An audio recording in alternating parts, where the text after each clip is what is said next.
se pueden sentir incorporados en el todas. Mi nombre es Isabel Araya, asistente del proyecto Fondesit, Desigualdades en la Academia de las Ciencias Sociales. Y este es el último día de nuestro seminario taller. Han sido días súper fructíferos, de mucha reflexión colectiva también. Estamos súper contentas en el equipo de poder haber tenido este espacio de conversar en conjunto, también de reflexionar, de apapacharse igual en estos espacios también que son necesarios dentro de los ambientes universitarios.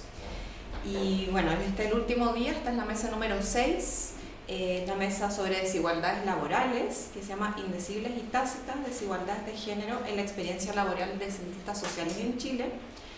Y va a presentar Carolina Stefoni, y quienes comentan es Fernanda Stang y Carolina Ramírez. Las voy a presentar brevemente. Carolina es doctora en Sociología de la Universidad Alberto Hurtado, es magíster en Estudios Culturales de la Universidad de Birmingham en Inglaterra y socióloga de la Universidad Católica de Chile. Se desempeña como académica de la Universidad de Tarapacá y es investigadora asociada también del Centro de Estudios de Conflicto y Cohesión Social, COES. Y actualmente es la directora del doctorado de Ciencias Sociales de la Universidad de Tarapacá, además de que posee una larga trayectoria en temas de estudio y publicaciones asociadas a las migraciones en Chile y América Latina. Muchas gracias, Carolina. Quienes van a comentar es María Fernanda Stang, quien es doctora en Estudios Sociales de América Latina por la Universidad Nacional de Córdoba, licenciada en Comunicación por la Universidad Nacional Entre Ríos, investigadora responsable del proyecto Fondesit de Iniciación, Trayectorias de Subjetivación Política y Luchas de Migración, Imbricaciones e Implicaciones. Es co-investigadora del proyecto Fondesit Regular, Trayectorias de Personas Migrantes No Heterosexuales en Chile, Desigualdades, Violencias y Resistencias, y además miembro del equipo latinoamericano del proyecto Ciudades Santuario, Solidaridad con Migrantes y Hospitalidad en la Perspectiva Global. Entre sus publicaciones recientes se encuentran el capítulo Luchas Migrantes en el libro Pensar las Migraciones Contemporáneas, Categorías Críticas para su Abordaje, editado por Cecilia Jiménez y Verónica Trippin, y actualmente es académica e investigadora del Centro de Investigación, Ciencias Sociales y Juventud e integrante del claustro de Magíster en Intervención Social y doctorado en Ciencias Sociales de la Universidad Católica Silva Enríquez. Y por último tenemos a Carolina Ramírez, quien es doctora en Sociología Visual por Goldsmith de la Universidad de Londres y magíster en Investigación Social por la misma universidad. Es licenciada en Sociología por la Pontificia Universidad Católica de Chile, investigadora principal del proyecto Fondesit de Iniciación, Nuevas Dinámicas de Coexistencia en un Contexto de Diversificación Etnonacional, establecidos y recién llegados en zonas residenciales urbanas diversas. Es co-investigadora del proyecto Fondesit Regular, Construyendo Sujetos Ciudadanos, Migración, Prácticas Residenciales y Tecnologías de Gobierno en el Gran Santiago, y del proyecto internacional Cuidados Transnacionales en las Migraciones de Crisis Humanitarias Prolongadas, Migrantes Sirios en Suiza y Migrantes Venezolanos en Chile y Perú, financiado por la Swiss National Science Foundation, en coedición con Carol Chan y Carolina Stefoni. Ha publicado el libro Migraciones, Etnicidad y Espacios, Aproximaciones Críticas desde la Etnografía. Es investigadora adjunta del Centro de Estudios de Conflicto y Cohesión Social, COES, e investigadora del Centro de Investigación en Ciencias Sociales y Juventud de la Universidad Católica Silva Enríquez. Así que muchas gracias por estar aquí presentes y te cedo la palabra. Muchas gracias, Isa. Bueno, muy buenos días a todas, a todos, a todes. Y el artículo que vamos a discutir hoy día se llama Indecibles y Tácitas, desigualdades de género en la experiencia laboral de cientistas sociales en Chile. Este artículo está escrito por Menara Guisardi, Carolina Stefoni e Isabel Araya. Yo voy a ser la que lo presenta, pero es un trabajo colectivo que hemos venido desarrollando en estos meses. Y quisiera agradecer particularmente, con mucho cariño, aquí a las dos comentaristas, porque además de comentaristas son tremendas amigas y compañeras de trayectorias ya de muchos años. Así que un gusto tenerlas además en un tema distinto a las migraciones. Bien, la estructura de la presentación es como bien estándar, que lo hemos venido haciendo en cada una de las presentaciones, una introducción, brevemente la metodología, porque yo creo que a esta altura ya más o menos saben cuál es la metodología y la hemos discutido ampliamente, para después entrar ya más en terreno con los resultados, ¿no?, del trabajo de campo que hicimos para el caso de Chile. Entonces vamos a ver las desigualdades de género en la academia específicamente, y elementos que son súper centrales, que tienen que ver cómo se vincula el género con otras categorías de discriminación, ¿no?, dentro de la academia. Y entonces hemos venido hablando de clase, pero también aparecen otras categorías que son también importantes de mencionar, de señalar, para ver cómo se van articulando en conjunto con el género. Y finalmente las conclusiones. Un poco de contexto, ¿no? Hemos venido viendo también a lo largo de estos días cómo las mujeres han incrementado su participación en la educación superior. Son cada vez más las mujeres que llegan a la universidad, son cada vez más las mujeres que logran realizar su magíster, mujeres que llegan al doctorado, y que pese a que se disminuye, ¿no?, aumenta la brecha al momento de la titulación del doctorado, del egreso al doctorado, hay buenas noticias, ¿no? Uno podría pensar buenas noticias en una mayor participación, presencia de las mujeres en las formaciones, en las distintas etapas de la formación académica. Sin embargo, lo que hemos también visto es que esto no es suficiente en ningún caso para lograr una igualdad, ¿no?, dentro de la academia, dentro del desarrollo de la academia, una igualdad de oportunidades para las mujeres, para el despliegue y el desarrollo de su trayectoria. Por otra parte, también hemos visto en estos días que ha habido avances desde las instituciones, incluso desde la política pública del Estado, para poner la temática de género en un lugar de mayor importancia y relevancia, ¿no?, con políticas de igualdad de género a nivel nacional, y cada una de las universidades incorporando a partir de las movilizaciones, obviamente la presión que viene desde abajo, ¿no?, de instalar unidades de género, departamentos de género en un lugar dentro de la jerarquía universitaria que uno podría pensar que están como bien diseñados, que están como arriba, ¿no?, no están perdidos en un departamento. Pero también esto, vemos las limitaciones que esto tiene, porque aparece como un buen, y lo discutíamos hace unos días, ¿no?, una buena batería de documentos interesantes, uno los lee y dice, chuta, súper bien, pero en la implementación, o cuando vamos a ver qué es lo que pasa entre los departamentos, las facultades, las mujeres siguen estando en condiciones de desigualdad y siguen enfrentando mayores dificultades para poder desarrollar sus distintas trayectorias. Entonces los problemas persisten, pese a estos avances que venimos viendo desde distintos lugares, ¿no? ¿Qué es lo que pasa? ¿Dónde están entonces estas piedras de tope? ¿Dónde se producen las mayores dificultades para que las mujeres logren romper o se rompan, ¿no?, como estas estructuras que dificultan que estas trayectorias estén en igualdad de condiciones? Y acá vemos que y este es un mercado laboral particular, ¿no? Por supuesto que a nivel nacional se repiten muchas de estas situaciones de mayor exclusión, vamos a ver discriminación horizontal, discriminación vertical, pero en la academia hay elementos que son particulares y que tienen que ver, por una parte, con cómo se construye y se entiende la ciencia, ¿no? Las ciencias en un sentido general, social, de las ciencias duras, ¿no?, donde cuando uno lo ve desde una perspectiva de género, la comprensión, el desarrollo de una idea de ciencia neutra, ¿no?, como de una verdad absoluta, tiene muchos elementos que nos recuerdan, ¿no?, y que se inscriben dentro de un sistema patriarcal. Ya vamos a ver cómo se vinculan esos dos elementos. Entonces, la subordinación femenina que vemos a nivel social, ¿no?, en cada uno de los ámbitos, en la academia también se reproduce. Y se naturaliza, se asume y se instala, ¿no? Y es la base en el fondo, un poco la estructura que sostiene la forma de hacer academia.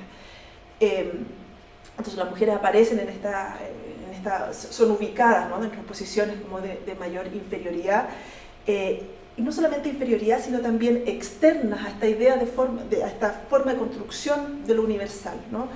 De lo universal, de qué es lo aceptado, qué es lo valorado, y qué es lo que se posiciona de mejor manera. Entonces la mujer no solamente ocupa un lugar de inferioridad, sino también de externalidad. Por eso cuando se incorpora aparece esta idea de extrañeza dentro del ámbito académico, ¿no?, como de no pertenencia, de dificultad de pertenencia. Entonces la pregunta que surge ahí, y que es parte central, digamos, núcleo que guía el artículo, es cómo se configuran las desigualdades de género en las relaciones de las mujeres con colegas hombres y autoridades en espacios académicos de las ciencias sociales. Queremos indagar, queremos reflexionar sobre, ya a nivel más micro, ¿no? Tenemos clara la perspectiva más estructural, más macro, pero ¿qué ocurre en esas relaciones, en esas formas de negociar salarios, de negociar trabajos, prácticas, de lo que hay que hacer, ¿no?, de negociar qué nace, qué clase, ¿no?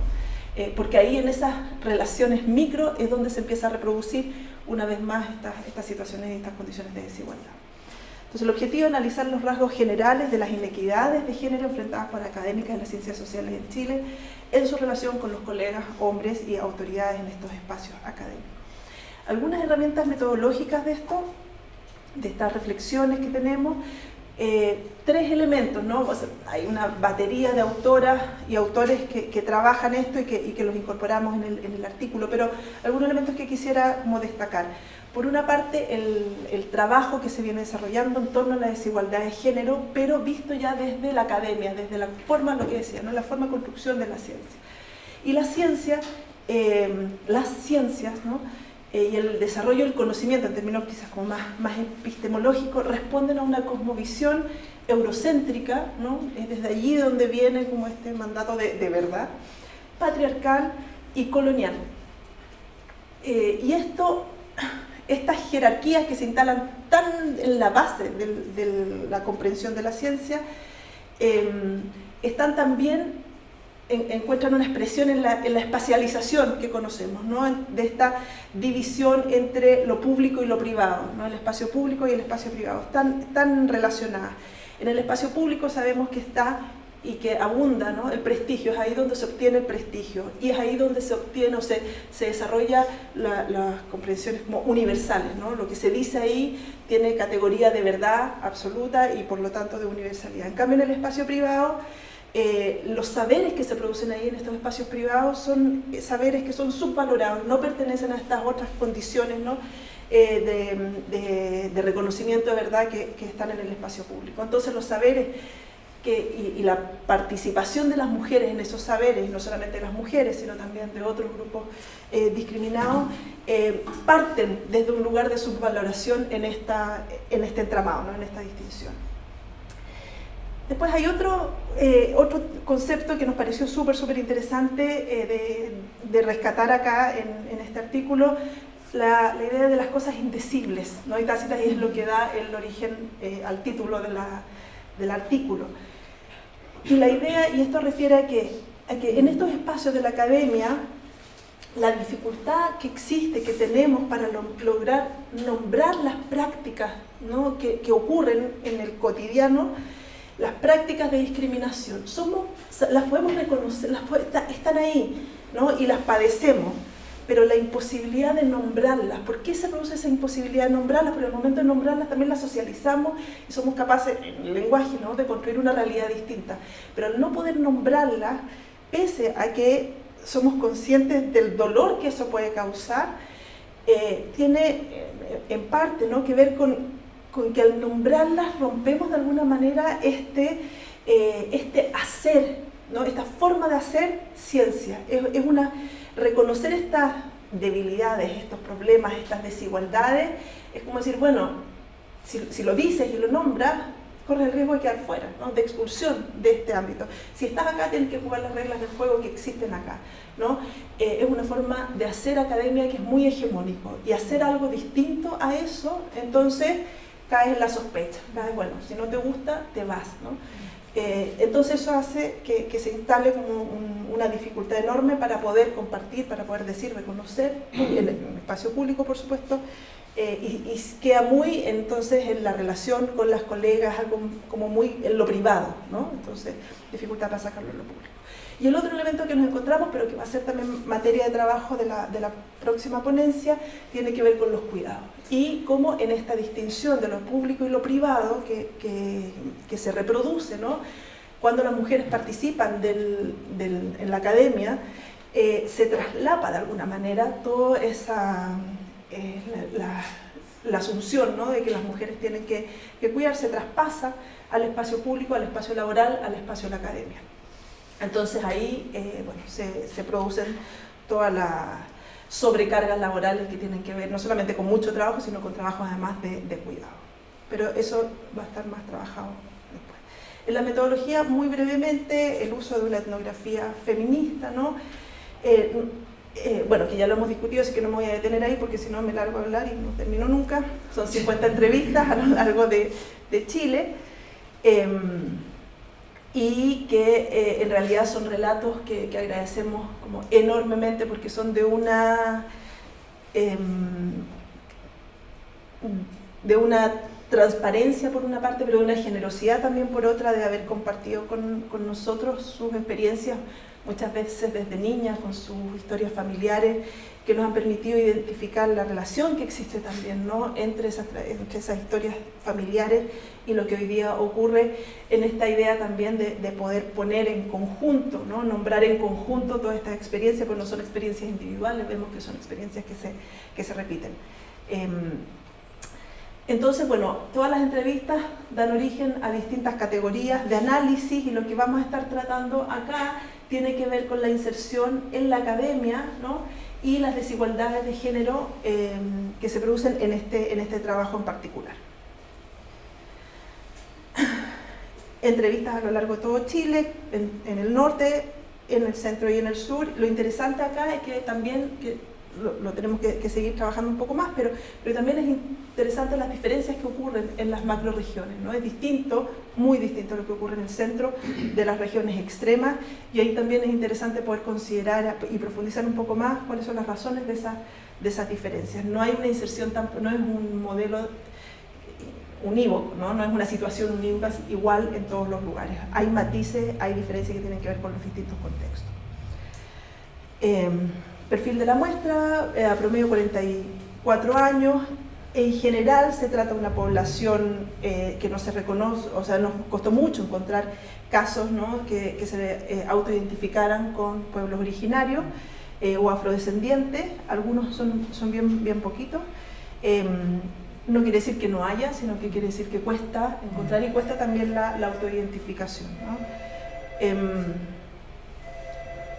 La gran mayoría inserta en esa categoría enorme que es clase media, que tiene una cantidad que va de todo, digamos, ¿no? Pero bueno, creo que es reflejo también de la discusión nacional. También 74% chilena y 26% de otras nacionalidades. Un 54% declara o se autoidentifica de alguna manera con una movilidad social, socioeconómica ascendente respecto a sus familias de origen. Un 15% considera que se mantiene en su clase social, y un 6% considera que ha experimentado un descenso en su movilidad social. Voy a saltar esto porque ya como muy de tiempo. Sí. ¿Cómo? Ya, en el perfil de las muestras, solamente señalar acá los altos porcentajes de personas que tienen muchas horas de trabajo, ¿no? Y trabajos complementarios, o sea, el trabajo en la universidad clásico, las 40, 45 horas, pero además otros trabajos, y esto es bien reiterativo en la muestra. Bien, entonces vamos ahora a los resultados, ¿no? ¿Cuáles son los elementos que van configurando la desigualdad de género en la academia chilena? Lo que identificamos son 5 elementos. Por una parte, brechas salariales importantes, sobrecarga femenina, infrarreconocimiento de las capacidades y trayectorias de las mujeres, masculinización de la investigación y de los cargos de poder, y ausencia de una perspectiva de género institucional. Las brechas salariales, ¿no? Y esto tiene que ver con todo lo que he venido diciendo, ¿no?, de esta distinción y qué es lo que pasa cuando las mujeres ocupan este lugar que pareciera como que no debiesen ocuparlo, ¿no? Como que hay una permanente resistencia, ¿no?, y cuestionamiento a que sean parte de estos espacios académicos y de alto prestigio. Y las brechas salariales en muchos de los relatos aparecen como, en la misma posición, distintos salarios, a igual calificación, a igual cantidad de trabajo y funciones, salarios distintos.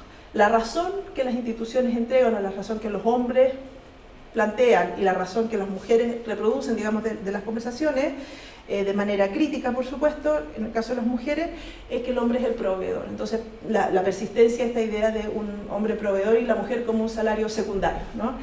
Y eso validaría entonces la idea de que los colegas hombres tienen que tener mejores trabajos. Ahora, también me parece que en el caso de muchas universidades, y tiene que ver con las políticas universitarias, ¿no?, los salarios muchas veces se negocian de manera individual. Y en esa negociación individual los hombres son capaces de desplegar en el fondo un montón de otras razones, negociaciones, y como los que están arriba, ¿no? Muchas veces son hombres, entre hombres se entienden, obviamente acá el colega es proveedor, y entonces facilita que se produzcan estas desigualdades, ¿no? En universidades donde es más clara los rangos, ¿no? salariales, eso de alguna manera elimina esa situación. Otra situación que nos encontramos es que los cargos, hay ciertos cargos que se van feminizando, ¿no? Y en la medida que pierden prestigio aparecen más mujeres. Las direcciones, por ejemplo, de carreras, que en algún momento pueden haber tenido harto prestigio cuando estaban partiendo, típicamente un hombre a cargo, ¿no es cierto?, con una secretaria, coordinadora académica. En la medida en que la pega empieza a hacerse un poco más rutinaria, muy administrativa, con cargo administrativo, el hombre sale rápidamente de ahí y se incorpora una mujer. Entonces la desvalorización de ese trabajo tiene que ver con la carga administrativa, ¿no? Y eso se concatena, se vincula con la presencia y participación de mujeres. Entonces las mujeres tienden digamos, cuando se van precarizando, participan de mayor manera, ¿no? Y también adquieren esta sobrecarga administrativa, y por supuesto los salarios tienden a estancarse, ¿no? En la medida que no hay prestigio social es bien difícil negociar mejores sueldos.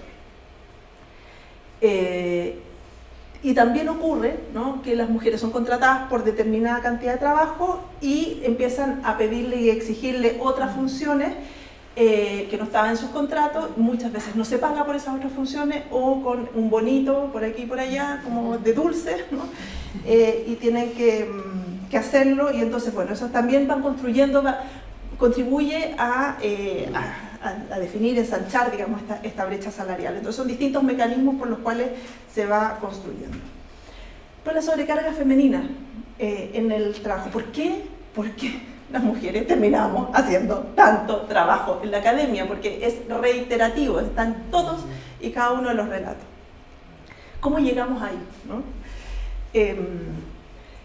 Tenemos esta división por género, ¿no?, de trabajo por género. Entonces decíamos, ¿no?, bueno, la clásica y problemática distinción. Entonces cuando participa la mujer en el espacio laboral se traslapa, ¿no?, se trae toda esta carga, ¿no?, de asunción y de naturalización de los cuidados en el espacio privado. Y el trabajo de cuidados en la academia es altamente demandante. Es demandante porque requiere cuidados de los colegas, requiere cuidados a los alumnos, a los estudiantes, que además cada vez vienen con más demandas, ¿no? Cuidados en el pregrado, en el posgrado, en el doctorado. Hay un sistema además dentro de la universidad que obliga al entorno académico a cuidar más a los estudiantes, que no se vayan. Entonces hay que hacer un seguimiento permanente, estarle preguntando cómo está la relación con su pareja, con un montón de cosas que uno, o sea, eso probablemente antes existía mucho menos. En una academia hace 30 años atrás, bueno, los chicos llegaban, estudiaban, pero hoy día no, hay una subjetivación también bien interesante de cómo se aborda al estudiantado, ¿no? Y esta idea como de cuidarlo y el temor a las demandas, no sé qué, bueno, hay una situación que ha cambiado. La promesa de que en la medida en que hagas todas estas funciones te vamos a reconocer, ¿no? Entonces, y uno entra pensando en que, bueno, me banco todo el trabajo para poder tener una situación mejor en un futuro. Y esa es la promesa más falsa que aparece en estos contextos, ¿no? No es así. Y lo que ocurre es que se hipoteca la posibilidad de movilidad, de ascenso dentro de la academia, porque obviamente la persona que está ahí con más cargos de administración no tiene posibilidad de escribir, no tiene como la paz mental para poder escribir. Pese a eso, muchas lo hacen. Pero hay que entender que en la academia, hoy día, como está construida, la única manera de movilidad, ¿no?, y de lograr ascenso y de lograr estar ahí es a través de las publicaciones y los proyectos. Entonces, cualquier otra cosa que se sobrecargue en esta entrada es dispararse en los pies, ¿no? Pero las mujeres están con la sensación de esta idea de extrañeza. Entonces, si estoy acá, me lograron aceptar, acá tengo que cumplir con todo. Y se junta, ¿no?, la solidaridad. Bueno, me lo pidió mi jefa, ¿cómo no lo voy a hacer? Ella no puede, está con los niños, lo hago. Por temor, porque bueno, si no lo hago, entonces mi jefe es mala onda y me puede echar, o en la evaluación me van a freír. Y por un sentido de responsabilidad enorme, ¿no? Entonces hay distintos elementos que van contribuyendo a que no podamos decir que no a esas exigencias que se empiezan a sumar en la medida en que vamos haciendo parte de los departamentos y de las facultades. La reproducción del privilegio intelectual masculino, ¿no? Todos estos elementos permiten de que, esto es interesante porque dentro de claro, hay una distinción entre las ciencias sociales y las ciencias físicas, matemáticas, y hay una jerarquía ahí, pero dentro de las ciencias sociales también hay jerarquía, y dentro de cada departamento también hay jerarquías, ¿no? En el caso de sociología conozco un poco más. Los lugares de prestigio dentro de la sociología tienen que ver con la teoría, ¿no? Tienen que ver con algunos temas puntuales, qué sé yo, no sé, economía del desarrollo, no sé, algunos temas que son más fancy en algún momento y que esos tienen mucho prestigio. Y los hombres habitualmente, ¿no? se instalan ahí. Entonces, dentro de los departamentos, estas desigualdades, este prestigio se vuelve a jugar en estos elementos, ¿no? Y las mujeres dentro de esos departamentos terminan trabajando en la introducción a la sociología, ¿no? Metodologías cualitativas versus metodologías cuantitativas, ¿no? La sociología como el corazón de la sociología y la sociología con apellido, ¿no? Sociología de la pobreza, sociología de la no sé qué, ¿no? Entonces, de las migraciones, bueno, allá estamos las mujeres. Y esta idea también que lo veíamos antes, ¿no? Son todos elementos que van explicando la sobrecarga. Como idea las instituciones tienen que cumplir con paridad en todos los claustros, en todos lados, entonces tenemos pocas mujeres, a las mujeres se les pide que participen en el claustro que hay, tienen que estar las mujeres, entonces al final uno termina participando en comisiones, en claustros, un montón de cosas, porque la institución exige para hacer su check de que tiene mujeres, ¿no? Entonces eso también genera una sobrecarga. Después la dificultad, otro elemento es la dificultad de reconocimiento de las capacidades y trayectorias de las mujeres, ¿no? Esta idea, de nuevo, como se van jerarquizando todos los espacios, ¿no? En las disciplinas, y las mujeres están acá abajo, con mayor dificultad, las instituciones simplemente no recogen, bueno, te quedaste ahí, es el orden natural de las cosas. Entonces se mantiene este statu quo, donde ya, para efectos de acreditación, el departamento cuenta con 40% de mujeres, en algunos casos más, pero no acceden las mujeres a este mismo prestigio dentro de la academia. Tampoco se les reconoce las exigencias que se les pone, ¿no? La productividad, la mayor participación laboral que decíamos, ¿no? La sobrecarga no genera reconocimiento, no genera reconocimiento con prestigio. Solo genera que se identifica quién es súper trabajadora y a quién se le puede encargar la próxima misión de acreditación. Y en algunos casos estigmatizan, dicen, ay, esta vive agobiada. Claro. No puede ser equilibrada, ¿viste? Como siempre está estresada. Claro, y la queja, anda ¿no? siempre despeinada, sudada. Sí. Una de las entrevistadas lo decía, ¿no? Yo en un momento me di cuenta de que no podía seguir llegando a todos los lados sudada, porque yo hacía 1000 funciones y mis colegas estaban siempre impecables. Claro. ¿No? Y yo era la loca con el sobaco mojado de sudor. Una entrevistada dice eso, ¿no? Y eso marca, como hay un estigma de la sobrecarga. Claro, porque además aparece también la queja de las mujeres como no doy más, y entonces la queja que no se escucha, ¿no? También, y bueno, lo vamos a ver en la interseccionalidad, pasa que las redes, ¿no? Cómo operan en la definición de contrataciones o de trabajos que se le asignan. Y cuando las mujeres logran, pese a todo, poner la bandera, ¿no? De un Fondesit, tener un Fondesit, hacer clases, hacer buenas clases, que tengan buenas calificaciones por parte de los estudiantes, viene la sospecha. La sospecha de que cómo llegaron ahí, cómo lo hicieron, por qué lo hicieron, será, no sé, cualquier cosa, ¿no? Explica como cualquier cosa negativa explica esa mejor desempeño en la academia. Y entonces todos estos elementos tienen como riesgo el riesgo del abandono, y que eso también nos encontramos mucho, o sea, en las entrevistas que nos decían, bueno, muchas van quedando en el camino, colegas que van quedando en el camino. Y que hace referencia, bueno, a la idea de tuberías agujereadas, ¿no? O pisos resbaladizos.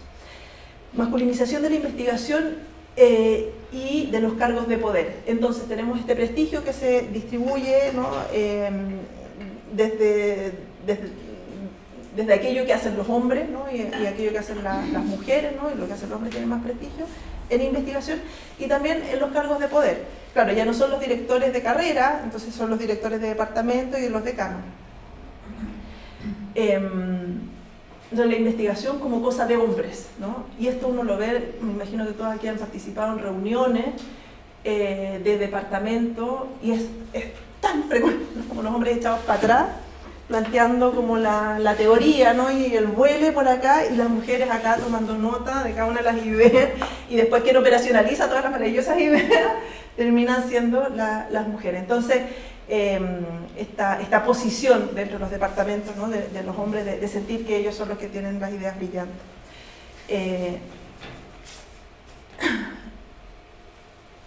Y la dificultad que tienen entonces las mujeres para ejercer cargos de poder. Te sacaste la cresta trabajando, hiciste todo lo que te pidieron, sin embargo, cuando llega el momento de nombrar a una dirección de investigación dentro de la universidad, no existe la mujer, ¿no? Y se van al hombre, redes, por supuesto que funciona, y que ayuda muchísimo, ¿no? Y que es otro elemento que entonces las mujeres no tienen aptitud para el poder, tienen aptitud para hacer un montón de pega, pero no tienen aptitud para ejercer el poder. Y los pocos casos que llegan allá, de nuevo, ¿no? Es el ataque permanente. Y esto es brutal porque nos recuerda de nuevo como la extrañeza de la mujer en esos espacios, ¿no? En esos espacios de poder. No corresponde que las mujeres ocupen esos espacios de poder. Y empiezan a ser constantemente atacadas de unas maneras que uno dice, esto a ningún hombre puede haber pasado por esta situación, ¿no? Que son competitivas, son críticas despiadadas de movilizar recursos de todo tipo para tratar de sacarla, de cuestionar sus logros, ¿no? Uno de los casos de unas entrevistas nos decía, bueno, me terminaron acusando porque habían bajado la tasa de matrícula después de la pandemia, donde disminuyó en toda la universidad, en todas partes, y entonces consideraron que era mi responsabilidad de que bajaran las tasas, ¿no? Otra decía, bueno, consideraron que estaba contratando mujeres que se embarazaban, imagínate. Y entonces el castigo de no estás escogiendo bien a las personas para que hagan parte de tu equipo. Y en esta institución le decían que iban a poner dispensadores de condones en las oficinas de las investigadoras contratadas por esta autoridad femenina para que entendieran que no pueden embarazarse, tener hijos, porque aparentemente estas mujeres no tenían acceso a contraceptivos. Eso se decía en las reuniones del decanato, el equipo de decanatura, que iban a poner dispensers de condón en las unidades de trabajo de esta directora, digamos, ¿no? Un nivel de violencia, sí. Y esto no es que pasó hace 20 años, ¿eh? Sí. Pasó ahorita. Entonces, cuando las mujeres ascienden, ya sea reconocimiento y prestigio académico o de poder, y claro, muchas decían, no, bueno, es que las mujeres también se restan, y es típico argumento también, es que las mujeres no quieren participar, que de verdad, quien en su sano juicio quisiera estar en una situación de poder cuando sabes que vas a tener absolutamente todo, y que da lo mismo lo que hagas, vas a terminar mal, vas a salir mal, vas a salir cuestionado, ¿no? Entonces, bueno, de nuevo son estas barreras que van impidiendo la igualdad. Después tenemos la ausencia de perspectiva de género en las instituciones, un poco lo que veníamos diciendo, ¿no? Hay políticas, hay cambios y transformaciones, es verdad, pero todavía no permea a estos microespacios, ¿no? A estas negociaciones, a quién le asigno el proyecto, a quién le asigno este cargo, no llega ahí, ¿no? Entonces se mantiene en esta cáscara súper bien, pero no permea la transformación y el cambio cultural. Y es ahí donde nos parece que es una de las resistencias mayores, que se producen las resistencias mayores para la transformación. Y desde una perspectiva interseccional, lo que queríamos reforzar, hemos visto y hemos hablado ya como la clase es fundamental también, ¿no? Y parte, digamos, interesante en el estudio es que aquellas que llegan arriba muchas veces tiene que ver con la clase, ¿no? Con la capacidad de resistir todo este servicio militar que hay que hacer durante tantos años. Quienes pueden resistirlo mejor son las personas que tienen más recursos económicos, ¿no? Para tener personas que cuiden a los niños, que cuiden, bueno, todo un despliegue gigantesco en la organización de las labores de la casa, asistentes, ¿no? O sea, que tienen acceso a recursos, pero eso también tiene mucho que ver con la clase. Entonces, la brecha ahí se nos empieza también a profundizar en estas docentes, ¿no? Pero también aparece la edad y las mujeres jóvenes con grandes y enormes dificultades para poder insertarse. Ayer discutíamos, ¿no?, qué es la inserción académica, basta con tener un contrato o es el reconocimiento, ¿no? Es una dimensión como material, pero también es simbólica. Y la edad en mujeres, las mujeres jóvenes, es tremendamente complejo, pero también las mujeres mayores, ¿no? Vemos cómo se resta el prestigio también de las mujeres mayores que ya pasaron por toda su trayectoria, vivieron toda su vida, y una vez que ya alcanzan cierta edad, entonces empiezan a ser cuestionadas, estigmatizadas, en fin, ¿no? La orientación sexual, población LGTBI en condiciones mucho más complejas que son de los grupos, digamos, probablemente más discriminados, y de eso se habla muy poco, y las violencias son enormes dentro de las universidades. La condición migratoria, de extranjera, también está el manejo de los códigos, siendo Chile una sociedad bien clasista, pero también muy hermética, sobre todo cuando estamos pensando en estos sectores, que son sectores medios altos, ¿no? El hecho de no manejar los códigos culturales, no venir del colegio, del mismo colegio, no conocer los apellidos, bueno, es una barrera también bien infranqueable. Y la etnia y la raza también, ¿no? Nos llamó mucho la atención la dificultad que tuvimos para tener a personas de pueblos originarios, pero algunos estudios que se han hecho y algunas de las entrevistas que logramos hacer dan cuenta también de una exclusión enorme. Entonces, sí, una cadena, ¿no?, interseccional de traspasos sobre cargas laborales entre mujeres. Las académicas con mejores puestos provienen de estas clases más altas, blancas, ¿no?, con apellidos tradicionales. Después, las que tienen mejores condiciones de trabajo se liberan de horas de gestión y de docencia para hacer investigación, y ahí aparecen estrategias también de las mujeres que vamos a abordar después más adelante. Las labores, entonces es como la cadena de los cuidados, ¿no? Como cuidados transnacionales. Es como tenemos acá mejor grupo y va pasando a los grupos de abajo las tareas, ¿no?, de administración, o las tareas más pesadas de la academia. Entonces acá abajo los dos últimos eslabones, ¿no?, las labores son traspasadas a academias que están más precarizadas, ¿no?, menor estratificación socioeconómica, mujeres migrantes, racializadas, con posturas críticas, ¿no?, las mujeres más indeseables, más complicadas, ¿no? Y la sobrecarga de trabajos menos valorados, más difícil de tener, ¿no?, en estas condiciones, digamos, mucho más difícil tener los éxitos. Entonces, hay también, y esto es importante porque es una forma de estructurar también el mercado laboral académico, ¿no? Estas mujeres de acá también se benefician de tener estas mujeres más jóvenes que hacen la pega y que saben que van a ser súper responsables para poder cumplir con lo que pide la institución. Entonces también no es solamente una discriminación de hombres hacia mujeres, sino que también estamos construyendo, o se ha construido ya hace mucho tiempo, una cadena donde la precarización de los que están más abajo es tremendamente funcional, por supuesto, a los que ocupan los cargos de más poder arriba. Entonces, para cerrar, las conclusiones, las desigualdades de género son indecibles, ¿no? Y esto es muy preocupante porque estamos hablando del 2024 y que todavía nos cueste. Vamos a ver si es que es lo mismo después en México, en Brasil, en Argentina, probablemente va a haber matices, pero en el caso de Chile es muy tremendo, ¿no?, que todavía nos cueste poner sobre la mesa, ¿no?, sobre las reuniones de los departamentos, las desigualdades de género que están ocurriendo y que están tácitamente instaladas en nuestra cultura. El límite entre desigualdades y violencia es borroso, no es necesario que la persona llegue a hacer un acto de violencia física o emocional. Son desigualdades que son mucho más sutiles, pero que van construyendo esta brecha. Abusos como impresión personal, lo que no se enuncia se individualiza, ¿no? De ahí la importancia de discutirlo, denunciarlo y las movilizaciones sociales en eso, y las redes, ¿no?, que arman y articulan las mujeres son fundamentales, pero las redes no llegan a todas las academias. Las redes todavía son pequeñas en el contexto de la academia más amplia a nivel de Chile. El síndrome de Cassandra, ¿no?, la desconfianza de sus propios criterios cuando se perciban desigualdades de género, ¿no?, es decir, bueno, soy yo, ¿no?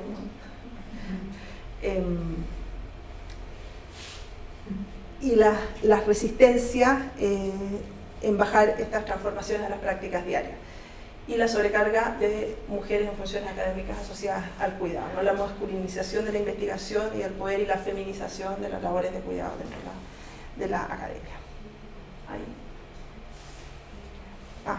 Los avances de los nuevos marcos legales y normativos en Chile deben ser complementados, ¿no?, por los cambios socioculturales. No sacamos nada con seguir armando un montón de protocolos si es que no logramos transformar esta cultura de la desigualdad.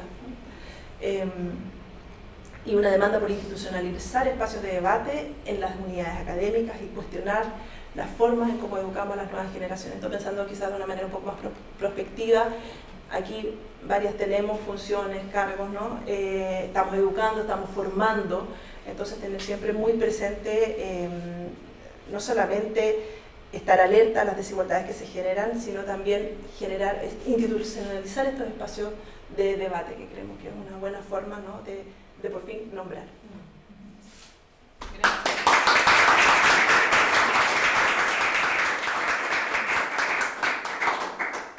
Gracias, Carolina. Queríamos ahora pasar a los comentarios de nuestras grandes exponentes. Así que, de acuerdo. ¿Tanto yo? Sí. Ya. Bueno, primero decir que estoy muy agradecida de haber sido invitada a participar de este espacio de reflexión, este espacio crítico, pero además sensible, afectuoso, y bueno, así que muchas gracias a Carolina, a Niña y a su equipo por esta invitación que me tiene muy emocionada, y además uno está muy tan implicado en lo que cuentan, ¿no?, que me pasaba leyendo, ¿no?, el artículo, que me costaba salirme de ese rol encarnado, digamos, de lo que uno leía para tratar de poder comentarlo. Así que les agradezco mucho. Bueno, voy a leer mis comentarios. Siempre me excuso, lo hablamos por la cara cuando venimos de camino, ¿no?, por leer, uno se excusa por leer. Ahora pienso también que hay de género en excusarse por leer. Pero bueno, me voy por las ramas, no se me da la palabra espontánea. Entonces lo voy a leer. No decible, impronunciable, tácito, liminal, borroso, movedizo, resbaladizo, difuso, techos de cristal, suelos pegajosos, tuberías agujereadas, ¿no? Es solo una breve enumeración de algunas de las expresiones y metáforas a las que se recurre en este artículo para describir, ¿no?, de una manera muy sensitiva esa suerte de laberinto por el que transitan las trayectorias laborales o nuestras trayectorias laborales, ¿no?, de académicas que trabajamos en las ciencias sociales en Chile. Estoy, comentando, ¿no?, refiriéndome al texto que presentaba Caro, ¿no?, que se titula Indecibles y tácitas desigualdades de género en la experiencia laboral de cientistas sociales en Chile, que han escrito Menara, Caro e Isabel, y que, son, como decía Caro, queridas compañeras, ¿no?, amigas, que depositaron esta confianza, ¿no?, para que las lea y les comente, y eso se agradece. También genera una ansiedad importante. Y esa sensibilidad reflexiva o reflexión sensitiva, ¿no?, es fundamental para transmitir con claridad y con contundencia los resultados de un trabajo que, como ustedes comentaban, ¿no?, en el primer día del seminario taller al que pude venir antes, y como también lo observaron varias de las comentaristas, ha sido un trabajo maratónico, ¿no? Y esa es justamente una de las fuentes de esa contundencia, ¿no?, una construcción de una evidencia empírica, no dicho entre comillas, imponente, ¿no?, para sustentar esto que ustedes nos muestran, traspasarlo por un tamiz ordenador, reflexivo y crítico.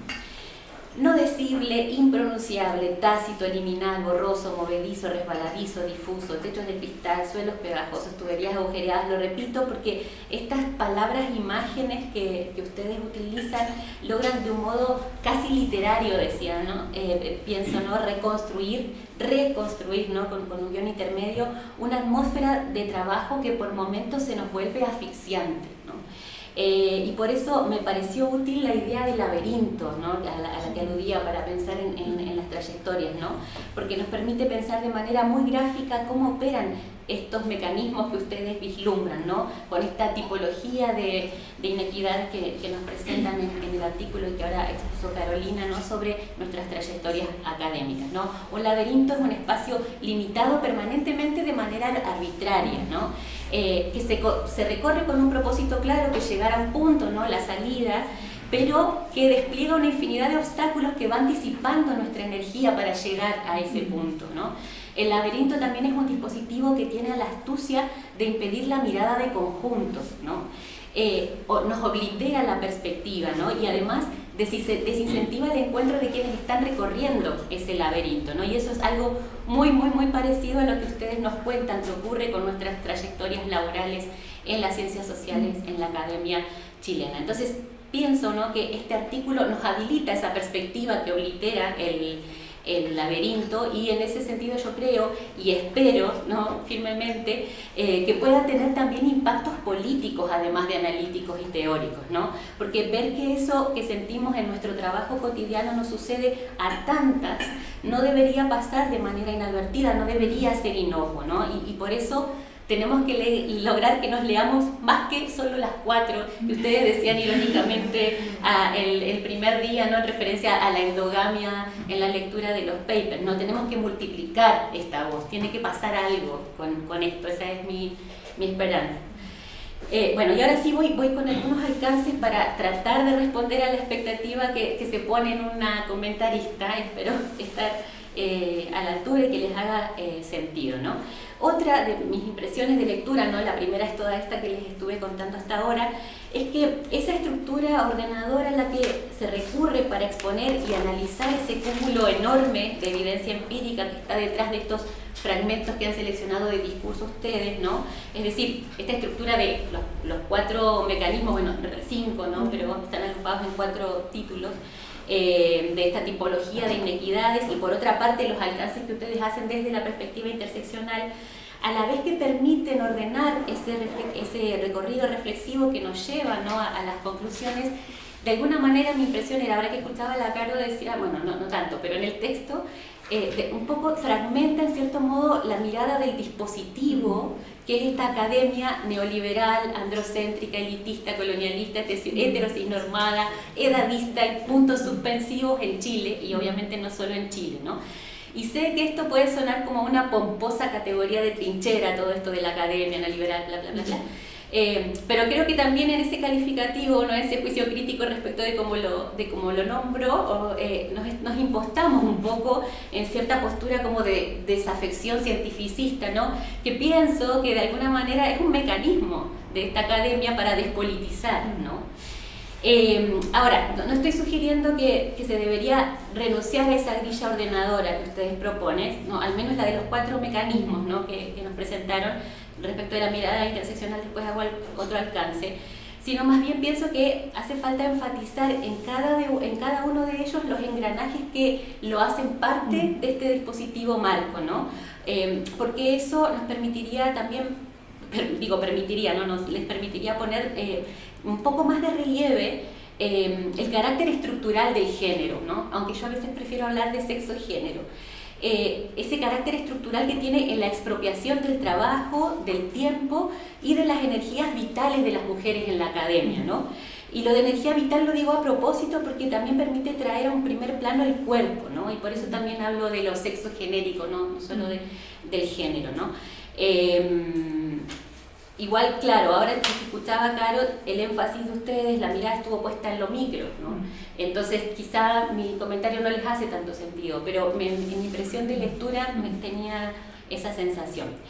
Y pienso que esta expropiación del trabajo, de la que ustedes hablan en el texto, ¿no?, esta expropiación del trabajo, tiempo, energía vital de las mujeres, es central para entender cómo funcionan, ¿no?, de modo aceitado las brechas salariales de las que ustedes nos hablan, la sobrecarga laboral, la falta de reconocimiento y de capacidades de las trayectorias, la ausencia de perspectiva institucional de género y la masculinización de la investigación y del poder universitario como una de las consecuencias de todos estos mecanismos, ¿no?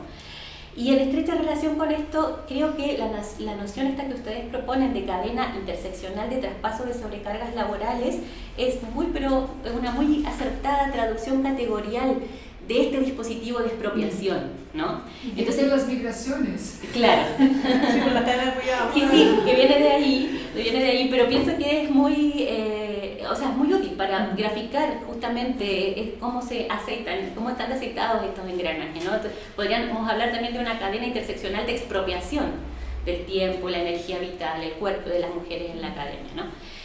Y retomo con esto también mis alcances sobre la forma en que opera la perspectiva interseccional en la estructura del artículo, ¿no? Y ahí voy a recurrir a un texto que escribió hace ya algunos años María José Magliano, ¿no? Que es, en el que analiza las potencialidades y los desafíos que supone la perspectiva interseccional en general y para las migraciones en particular.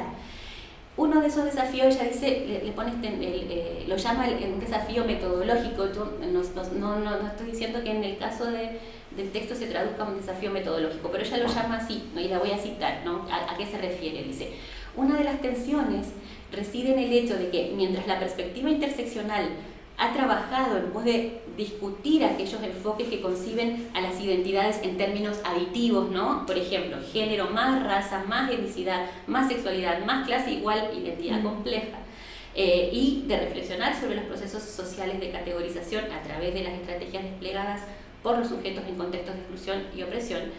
Entonces los proyectos basados en la perspectiva interseccional a menudo replican esta aproximación que critican, ¿no?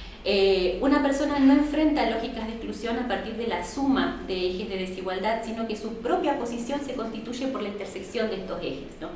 Es en ese sentido que se sugiere pensar al género como envisado, como siempre racializado, siempre influido por la clase y así sucesivamente. Entonces, mi impresión desde esta reflexión que hace Magliano es que separar, digamos, los aspectos ligados al género, que indudablemente tienen un rol protagónico en esto que ustedes nos cuentan, ¿no? Y que están expresados en esta tipología que construyen, del análisis de estos otros ejes de desigualdad, edad, clase, sexualidad, nacionalidad, la zona de residencia de la que se proviene, etcétera, ¿no? Nos conduce más a pensar en términos aditivos que interseccionales, ¿no? Aunque entiendo que no es ese el propósito, que es un propósito ordenador, yo lo entiendo y sé que es un dilema que no resulta fácil porque uno misma lo ha afrontado al momento de tratar de contarlo, visibilizarlo, operacionalizarlo, ¿no? Entonces, digamos, lo digo por experiencia propia porque cuando lo he intentado no me ha resultado sencillo, no sé si tampoco lo he conseguido. Entonces, no es que tenga una sugerencia muy concreta para hacer, ¿no? Pero creo que es importante plantearlo porque, y por eso también, ¿no? Creo que eso se vincula con esto de la academia neoliberal, androcéntrica, elitista, colonialista, heterocisnormada, edadista en Chile, ¿no? Entonces, para ser como consistente con la mirada interseccional y también del análisis situacional del que ustedes están trabajando. Lo digo como una inquietud, lo planteo no como para la conversación. Bueno, sé que me he tomado mucho tiempo, pero quiero aludir muy brevemente a otros dos puntos que me resultaron muy significativos en la lectura. Este primero, pensaba, no, quizás es casi anecdótico en el texto, pero quizás las implicancias que tiene no son tan anecdóticas, pensando, digamos, desde esta lógica. Entonces, que tiene que ver con la forma en que aparece la idea de la meritocracia en el análisis de algunas situaciones, ¿no? Utilizada como una forma de contrarrestar la arbitrariedad generalizada que hay en ciertas decisiones en la academia, como la adjudicación de un proyecto, o una beca, o un puesto, o la publicación de un artículo, ¿no? Entonces, creo que ahí me parece que es importante introducir un matiz crítico, que puede tener, digo, por eso implicancias, ¿no? Aunque tampoco desconozco, por supuesto, que se enfrenta a un dilema, ¿no? Al introducir ese matiz, pero bueno, también creo que es importante visibilizarlo, ¿no? Esta idea de la meritocracia a mí me remitió a una noción que acuña Bourdieu, la de racismo de la inteligencia. Yo en general no soy partidaria del uso inespecífico de categorías conceptuales, ¿no? En este caso la de racismo, porque pienso que hacen perder capacidad de heurística a la categoría para el análisis, es decir, si todo es racismo, entonces nada es racismo, ¿no? Pero en este caso la idea de racismo de la inteligencia me parece potente para mirar cómo operan ciertos mecanismos en la universidad, ¿no? El autor dice que la inteligencia es lo que, habla del sistema escolar, pero esto se aplica al entrenamiento que tuvimos en el sistema escolar y en la universidad. Entonces dice que la inteligencia es lo que el sistema escolar mide con el nombre de inteligencia, ¿no?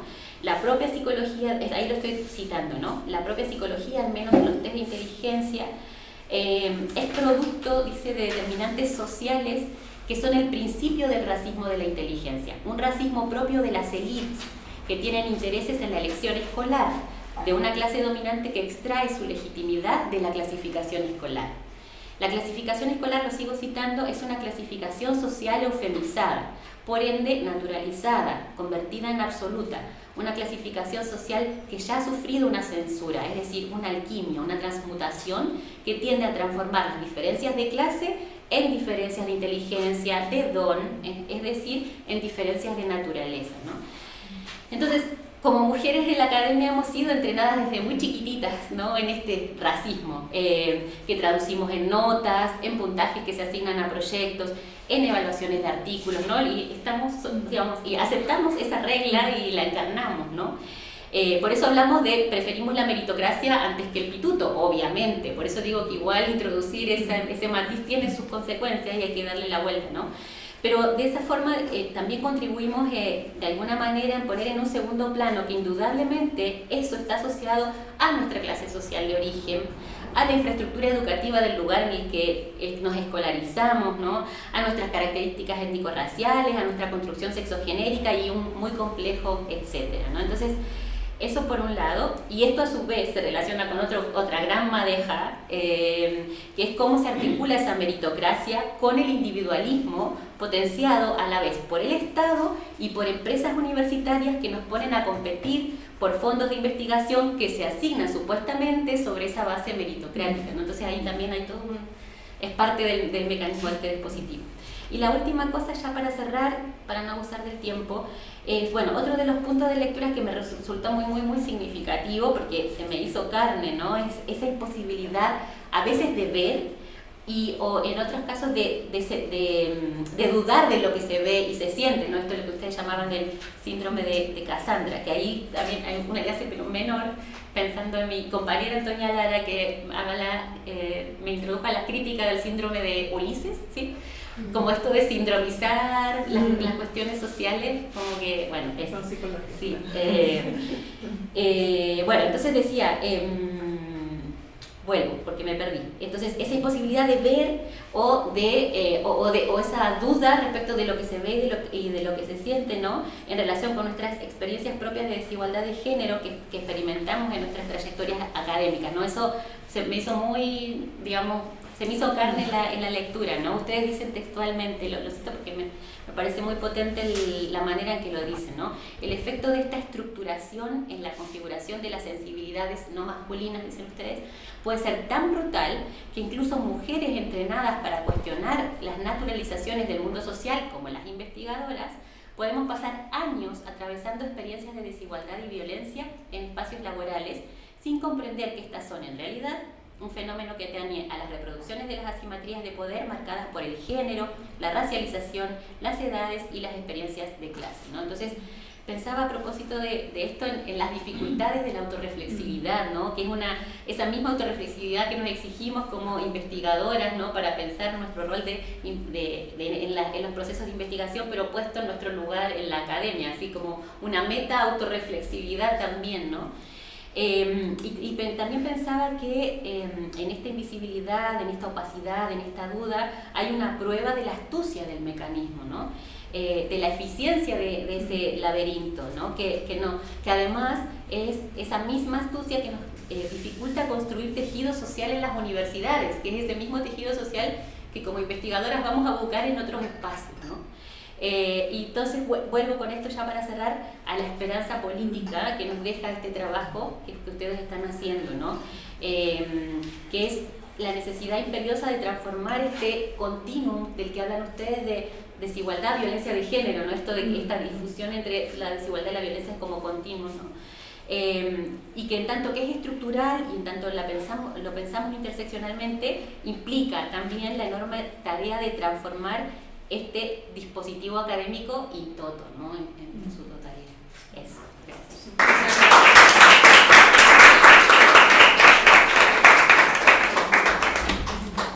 Bueno, también agradezco la invitación. Es muy difícil hablar después de fe, de una capacidad de reflexión, una prosa preciosa,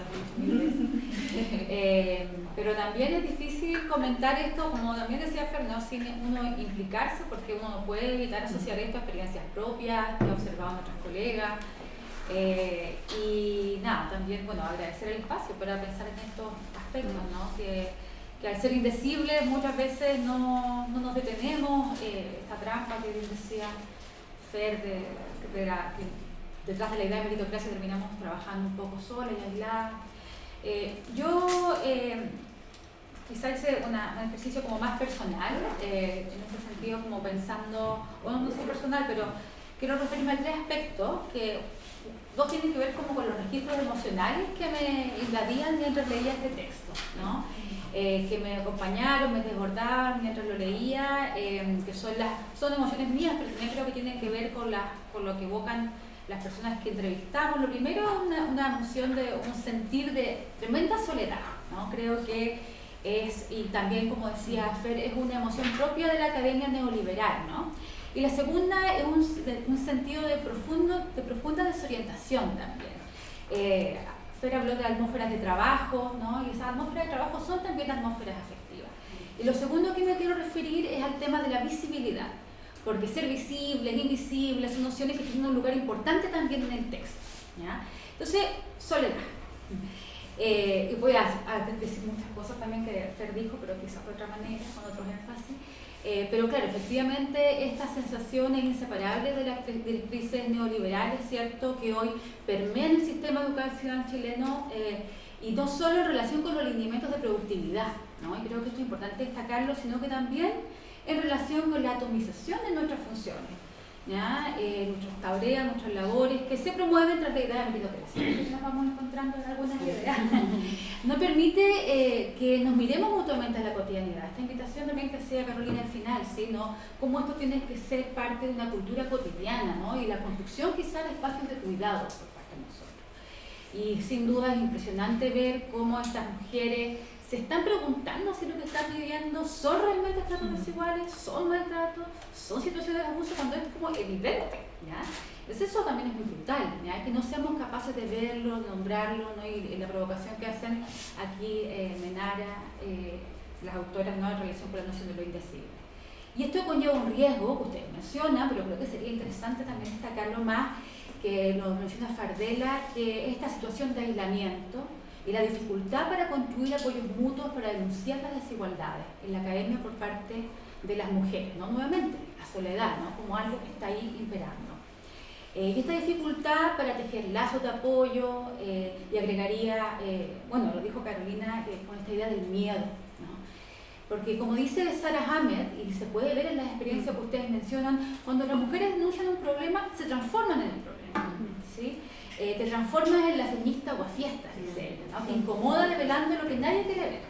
El ejemplo que decía Carolina, de que es muy impresionante, ¿no? Esta mujer que denuncia que las colegas, las compañeras no pueden tomarse la licencia maternal de dar leche, bueno, lactancia, eso, que genera un sentimiento de tensión, actitudes, entonces sería mucho más cómodo no hacerlo, ¿no? Guardar silencio.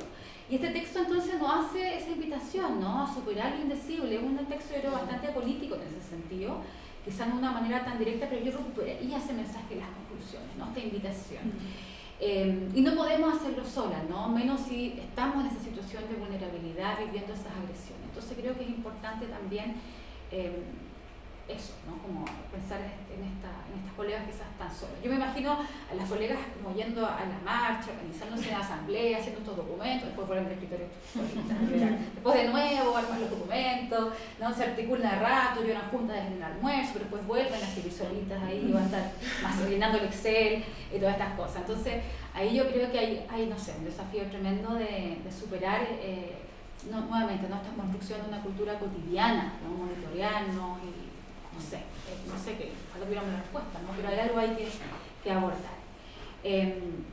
Y también veo esa soledad cuando ustedes hablan de la interseccionalidad, ¿no? Vemos estas asimetrías de poder marcadas por el género, la racialización, las edades, la experiencia de clase, y ustedes agregan algo que es interesante, de ser o no de región, el nivel educativo de los padres, es muy propio de nuestra idiosincrasia.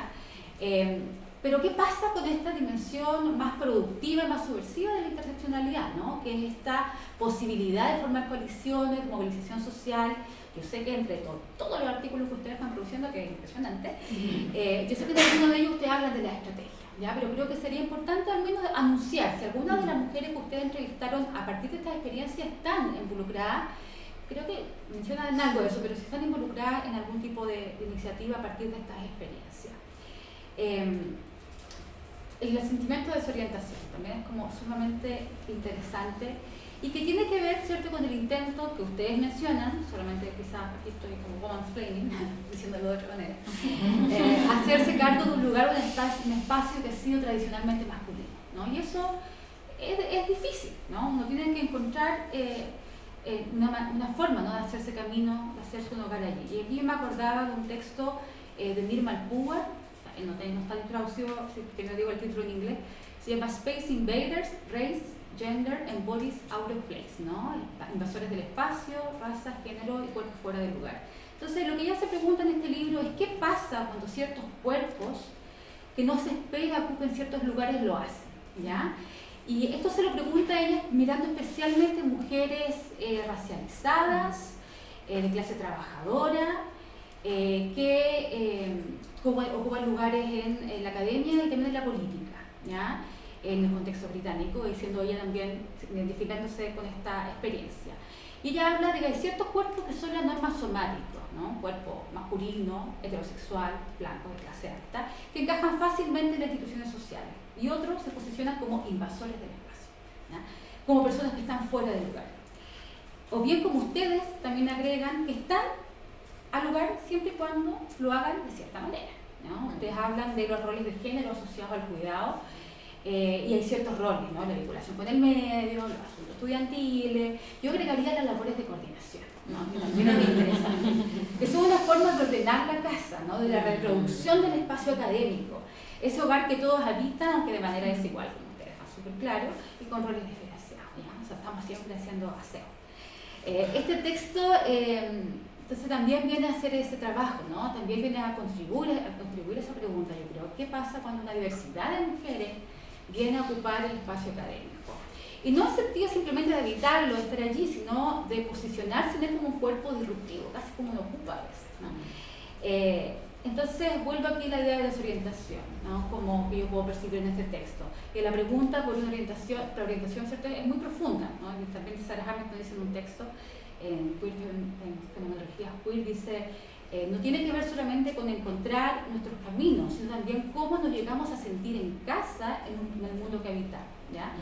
Creo que ahí también hay algo interesante. Y por último, la visibilidad, ¿no? Quizás tú no lo plantean en ese término, pero es un tema, como decía, que está dando vuelta en el texto, que es la visibilidad, la invisibilidad, y yo también veo la hipervisibilidad de las mujeres en la academia. Nuevamente, creo que reitero cosas, pero quizás pero como para hacer los énfasis de cosas que me gusta resaltar y que valoro mucho en este texto. Y creo que nos movemos de manera muy caótica entre esas tres posiciones, ¿ya? Y lo peor o más triste es que ninguna de ellas nos garantiza que o sea, ninguna de estas posiciones, ni la sobrecarga que asumimos por esas posiciones, nos garantiza una legitimación y necesariamente nos libera de las microagresiones y la desigualdad que ustedes mencionan.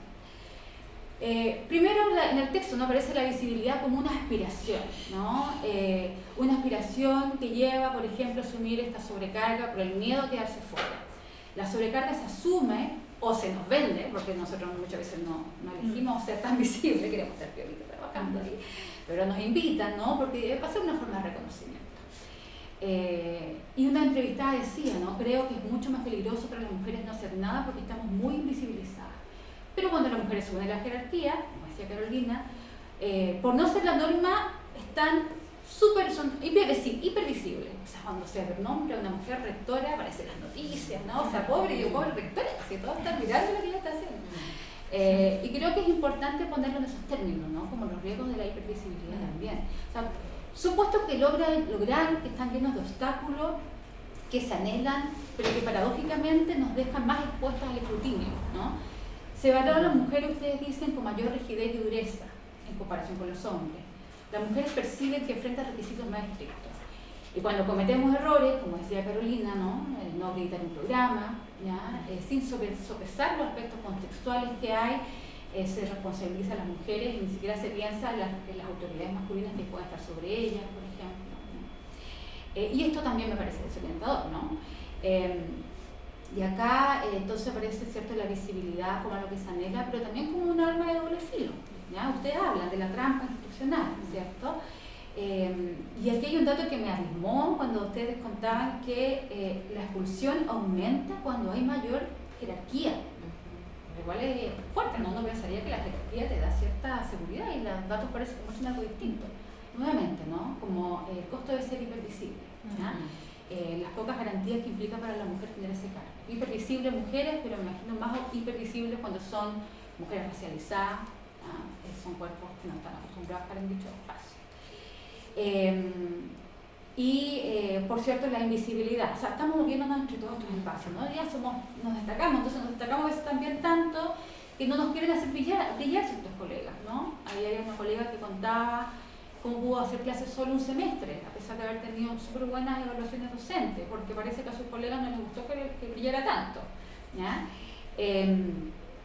Eso también creo que es interesante, este juego. Entonces me parece interesante este juego y esta trampa que se teje con las dinámicas de visibilidad, invisibilidad, hipervisibilidad, deseado o no. Entonces yo me preguntaba en este sentido, ¿cómo viven esto las mujeres académicas según sean más o menos senior? ¿Cómo viven esta dinámica según sean migrantes racializadas o de pueblos originarios, ¿no? Como hacerlo quizás más explícito en el análisis. Hubo diferencias como vivían la visibilidad, la invisibilidad, la hipervisibilidad en relación con el tiempo que se llevaba en la carrera, en la academia, su etapa en la carrera. Y también una provocación existencial, ¿no? O sea, ¿nos conviene ser visible o nos conviene pasar piola más desapercibida? Yo creo que si estamos en esta carrera o cualquier carrera con humildad quizás, pero siempre queremos que nuestro trabajo se reconozca, ¿no? Que tenga valor, que sea valorado. Pero no queremos la sobrecarga, las microagresiones, el estar a la defensiva, que el estar a la defensiva sean inherentes, ¿no? a ese potencial reconocimiento y visibilidad. Entonces, por eso hay que quejarse, ¿no? Ser aguafiestas, como diría Hammer, y develar aquello que hoy es indecible. Así que muchas gracias por su texto.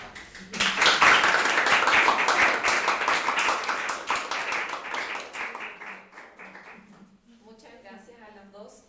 Han sido reflexiones, yo creo que muy fructíferas, muy poéticas también. Debo rescatar que las dos tienen así como el don de la palabra, muy a flor de piel, y rescato mucho el tema de lo afectivo también. Yo creo que estamos todas súper tocadas por todos los relatos, por todos los hallazgos también, porque no son ajenos, son muy encarnados, muy desde el cuerpo, y yo creo que hay como que rescatar ese aprendizaje que viene a ser súper corpóreo también. Así que bueno, quisiera dar la palabra también a quien quisiera comentar desde las que estamos presentes, para que se pueda formar un enriquecedor relato como han sido todas las otras veces también. Yo soy súper pato, siempre tengo cosas para decir, ¿no? Pero muchas gracias por los comentarios. Yo creo que todos y cada uno van a servir para que mejoremos el texto. Estamos con muchos dilemas sobre en qué texto meter qué cosa, que era lo que hablábamos justo con Carolina, ¿no? Porque hay muchos matices que podrían estar en todos los textos, digamos así, ¿no?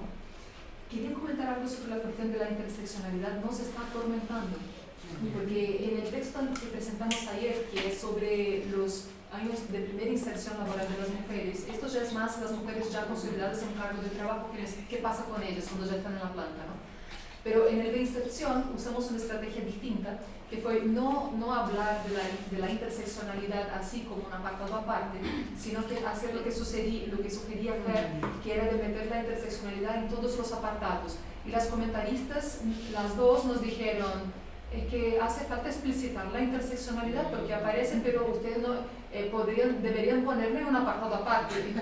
Y evidentemente eso, que está en un apartado aparte. Entonces, yo creo que es parte de las problemáticas que tenemos con el uso del concepto de interseccionalidad, que se volvió un concepto muy pop, un cajón desastre donde cabe todo y no, heurístico, ¿no? No cabe, como decía Fer, cabe todo y no cabe nada, y que estamos teniendo dificultad de operacionalizarlo sin que esa operatividad esté vacía de contenido.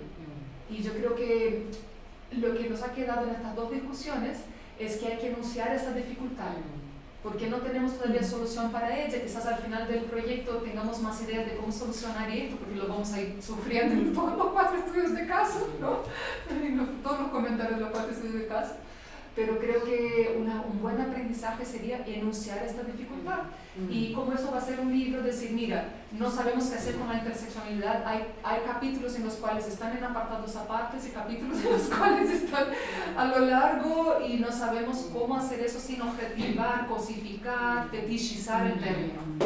Y es una tensión crítica de los feminismos actuales, ¿no? Sí. Yo creo que hay que asumirlo así. Entonces eso quería comentar. Después lo de la visibilidad, invisibilidad e hipervisibilidad. Rescatamos un texto de Nancy Fraser en uno de los artículos metodológicos para abordar este tema, cuando estábamos reflexionando Carolina, Hermín y yo sobre nuestra situacionalidad en este problema de investigación. Y reflexionamos la idea de Nancy Fraser de que estos tres mecanismos, ¿no? Estas tres posiciones, son mecanismos clásicos de violencia identitaria.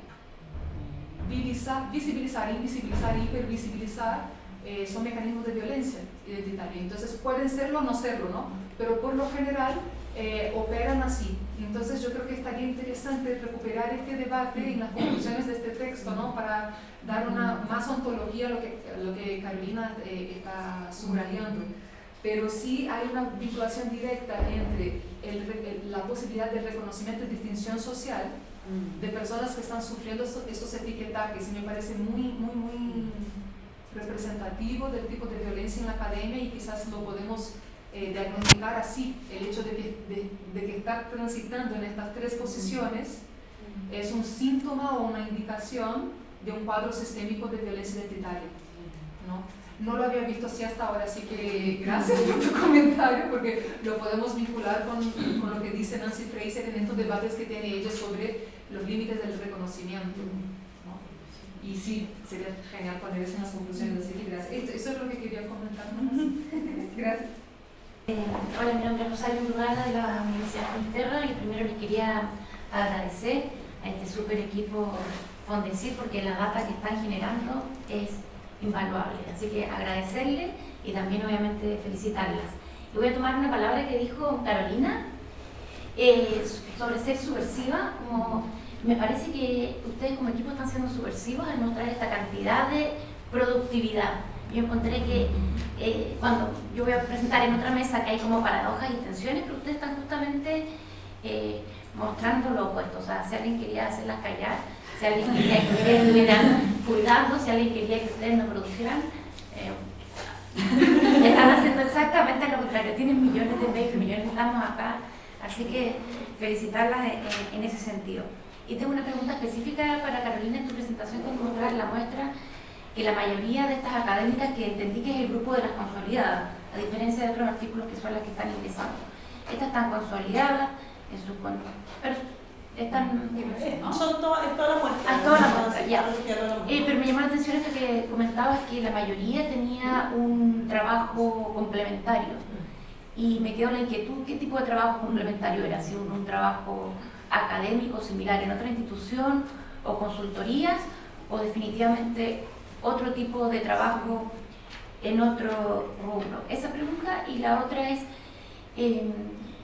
yo le sacaría mucho más punta esta data, cómo informa lo de las políticas públicas, que también lo mencionaron ustedes, con toda esta exigencia o revuelo de la nueva ley, del programa INES de género. O sea, justo ayer tuve una reunión como de dónde sacamos información. Acá ustedes la tienen como para hacer algo comparativo, porque esos programas son en cada institución, pero cómo se está dando en otras universidades, y acá el mapa general está genial. Entonces, sí, yo forzaría, y ya que están siendo tan productivas, algunos de estos artículos obviamente en inglés, así en redes internacionales, pero otros en fuentes locales, que circulen, que se muestre lo que está pasando. O sea, porque lo mismo que tú decías en tu presentación, Carolina, tanto protocolo y tanta cosa, y vemos que estamos en 2024 y pasa lo mismo. Sí. Entonces, Es súper interesante esa pregunta, porque también salió el lunes, ¿no? O el martes, de así como datos, información, lo que necesitamos para apuntalar mejor las políticas públicas, la toma de decisiones en las universidades y a nivel también más nacional. Y hay uno de los artículos que analiza también, ¿no?, todos estos documentos y tratar de ponerlos también de manera comparada, ¿no? Y ahí yo creo que es súper interesante ver claro, se estandarizan ciertos elementos y está bien, pero también hay matices, dependiendo de las universidades, cómo baja eso, ¿no? Hasta dónde baja, hasta dónde permea, termina siendo un departamento de 4 mujeres o termina institucionalizándose mucho más y permeando otro tipo de decisiones. Ayer, justo mi hijo está en la universidad, decía, bueno, desde los estudiantes, ¿no? Y en la Chile, a propósito de la Chile, pero lo querían replicar en la Católica, impedir a los estudiantes que tuvieran deuda parental de pensión alimenticia presentar proyectos o ganarse, qué sé yo, ¿no? Entonces, bajando a ese nivel me parece que es súper interesante dentro de los estudiantes, pero le decía, bueno, ya vamos con los académicos a ver si se puede poner esa condición también. Entonces, depende mucho de las universidades también, hasta dónde se logra institucionalizar, transversalizar y fortalecer. Y sobre la pregunta de los trabajos adicionales en general dentro del sector académico, desde consultoría, no asesoría, pero bueno, sí también asesoría, consultoría, evaluaciones con la CNA, hay como todo un mundo circundante a lo académico y muchos trabajos ahí, que también es interesante cómo ha crecido eso. Yo creo que en el último tiempo hay harto evaluaciones de proyectos, o sea que el mismo sistema va generando y va externalizando a través de académicos y académicas. No sé si me pasa en el grupo de estudios Fondesit, cada vez son más mujeres las que están ahí, ¿no? Porque es una pega horrible, o sea, es mucho tiempo, uno tiene que dedicarle, no sé, un día y medio a la semana al menos, durante 3 años. Y entonces es interesante como, claro, eso que era un lugar de prestigio, ¿no? Y que antes era bien ocupado, yo he estado 2 veces, entonces al principio había hartos hombres y en la última vez me tocó, eran como 3 hombres y el resto mujeres. Pero está este sistema que empieza a generar amplio, más que empieza a demandar una serie de trabajos y que muchos de esos, digamos, lo con las mujeres. El proyecto Fondesit, ¿no? Separamos, así como el contrato con la universidad y todo lo adicional, participar en centros de investigación. Entonces también eso es otro tipo de sobreexigencia, ¿no? Y las mujeres también, claro, porque es prestigio estar en un Fondesit, es prestigio estar en un centro de investigación. Uno se pregunta, así como, bueno, también como críticamente, ¿no? ¿Hasta dónde esto aguanta? ¿No? ¿Cuál es, podríamos, una curva de ascenso, pero es imposible mantener esa curva de crecimiento? O sea, llega un minuto en que uno se topa con una meseta, pero no sabemos bien dónde está esa meseta. Entonces también hay una sobrecarga en ese tipo de participación de proyectos, en la búsqueda, creo, de un reconocimiento y un prestigio que está un poco o sea, está dentro de la academia, pero está fuera de las instituciones. Pero digo, la institución es súper bueno, o sea, se pone y le funciona, ¿no? Nos sorprendió mucho en esto la cantidad de actividades extra que las mujeres mencionaban, que nosotros no imaginábamos que era parte del mercado laboral académico, ¿no? Pero es un mercado informal igual, porque muchas están boleteando, ¿no? o directamente están cobrando de manera así como sin formalidad, ¿no? Pero había cosas súper entretenidas como, por ejemplo, mujeres que desde la militancia apoyan a comunidades, por ejemplo, y estas comunidades generan proyectos de los gobiernos regionales para actividades económicas y necesitan un experto o una experta para poder competir a los fondos regionales. Y entonces aparecen las académicas como los garantes, las expertas y que después quedan con toda la parte de fiscalización, consultoría, acompañamiento de la implementación y con remuneraciones súper chiquititas. Entonces hay también una militancia, un comprometimiento comunitario en las funciones exentas. Hay mujeres que tienen un trabajo remunerado de planta académica, cobran muy mal, muchos, especialmente en las zonas extremas, universidades en crisis, que no están pagando en día, públicas y privadas, ¿no? Entonces las mujeres empezaron a agarrar clases a un horario en universidades que pagan en día para poder tener una fuente de ingreso estable. Y eso nos sorprendió mucho porque uno no esperaba que mujeres que están en cargos de planta, que se supone que están más estables, volverían a enfrentar este tipo de precariedad en el sueldo. Después hay mujeres que están, por ejemplo, en las comisiones de derecho humano, haciendo diagnósticos para las comisiones de derecho humano, diagnósticos de política pública en muchos ejes, ¿no? Diagnósticos ambientales, porque hay mujeres que son expertas en impacto ambiental en nuestra muestra. Es como una variedad enorme de funciones.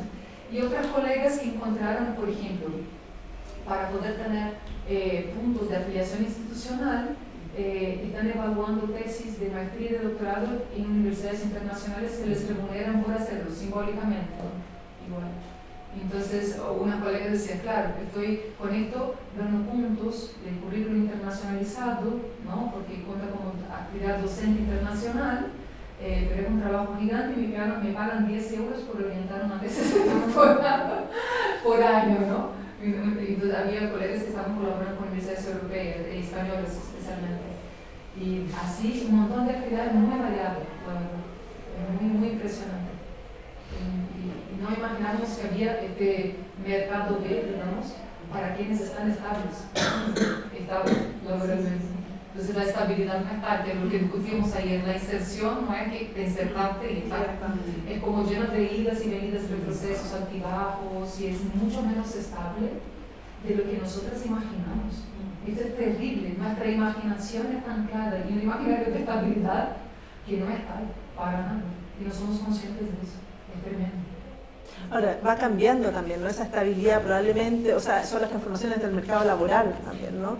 Entonces, ahí, como esa deconstrucción de la estabilidad es súper, o sea, encuentra un grupo perfecto para poder desestabilizarse más y precarizarse más, ¿no? Que son las mujeres.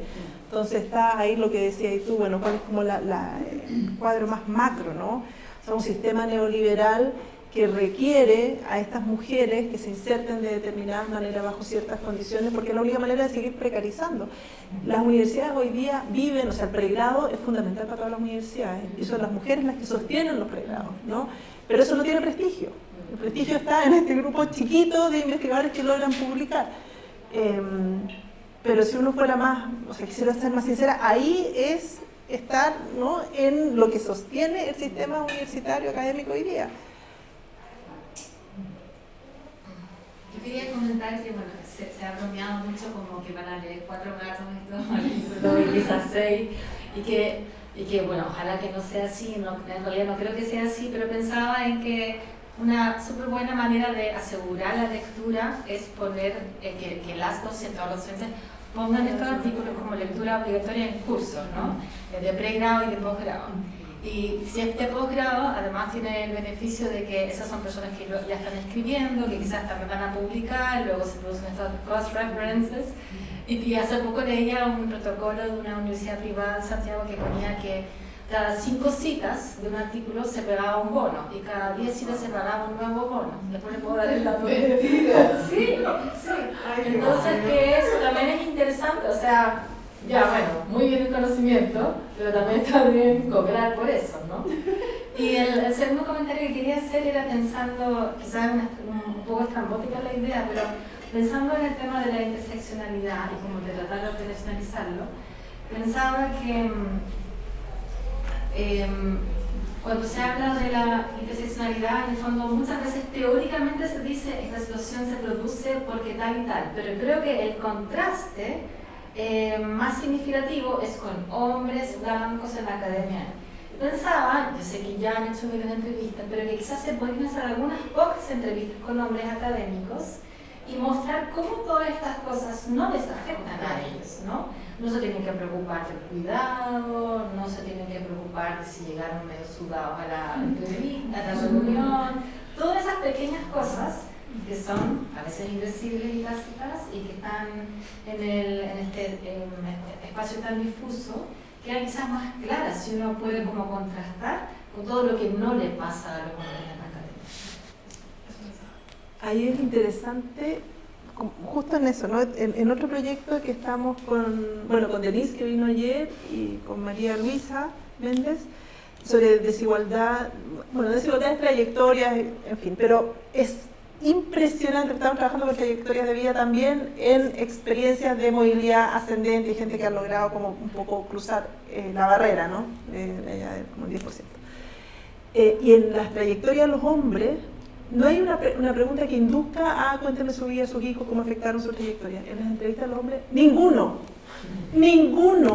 pone el nacimiento de los hijos, el matrimonio, como parte de su trayectoria, cómo incidió en la trayectoria laboral. Son más de 300 entrevistas. Ninguno.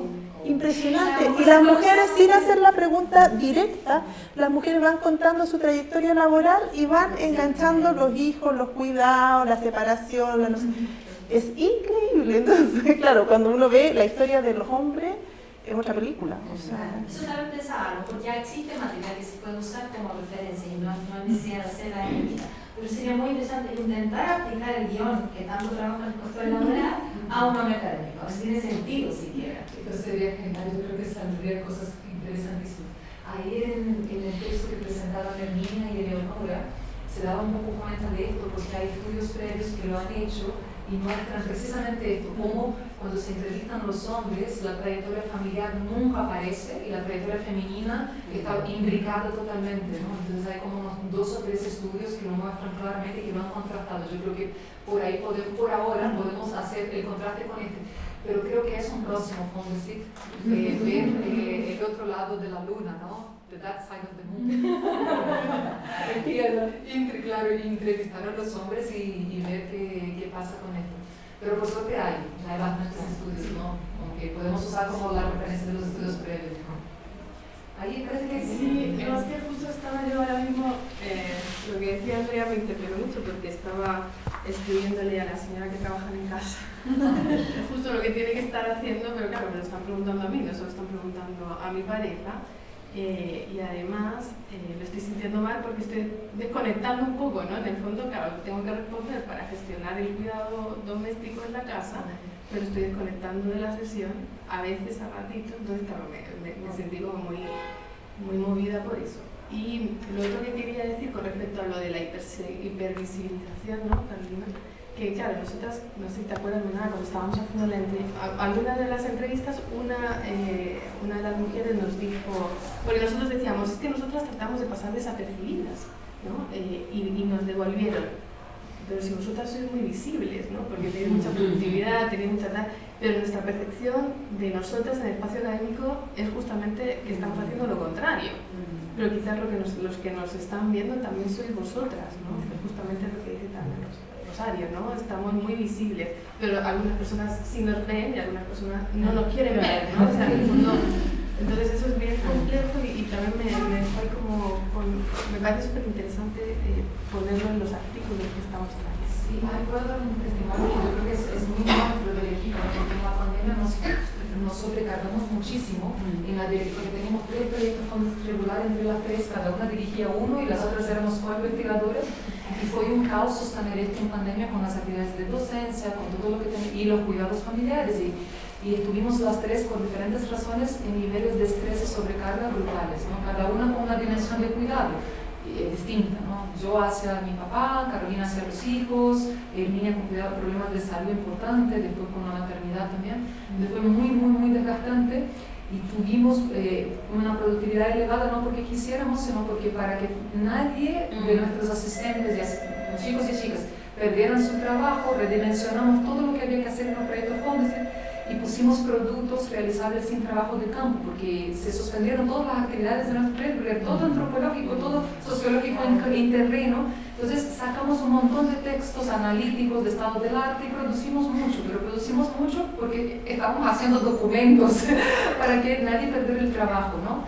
Y eso nos demandó y nos sobrecargó y nos enfermó mucho. Y empezamos, pero fuimos hiperproductivos.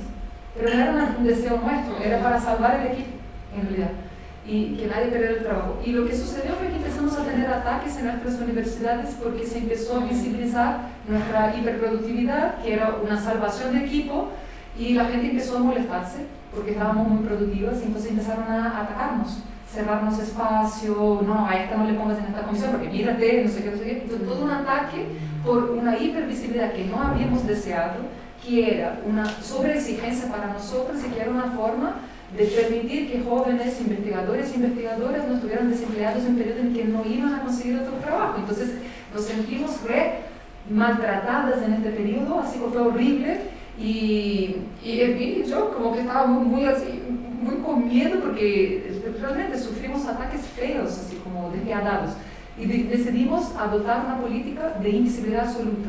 de no decir, solo entregar los informes de productividad, no entregar informaciones a las oficinas de información, por ejemplo, para divulgar los libros, nada. Entonces, hicimos un montón de cosas y no lo dijimos a nuestras instituciones para reducir los ataques.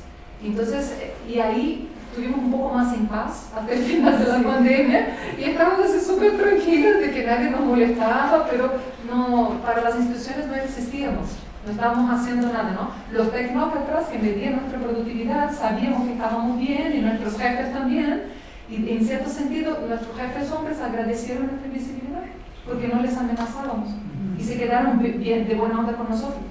Y eso fue como una estrategia para sobrevivir porque estábamos agotados, ¿no? Y cuando hicimos la entrevista, algunos colegas nos dijeron, no, pero les súper vimos la hiperproductividad porque son parte de nuestro Facebook personal. Ahí en nuestro Facebook personal poníamos, hemos lanzado este libro, estamos re contentos, lo pueden ver online. Y eso fue como súper doloroso para nosotros en las entrevistas, es decir, que ver que nosotras nos estábamos en un proceso de violencia y nosotras mismas nos estábamos violentando. Pero era la manera de sobrevivir al ataque institucional y salió en las entrevistas y es como doloroso.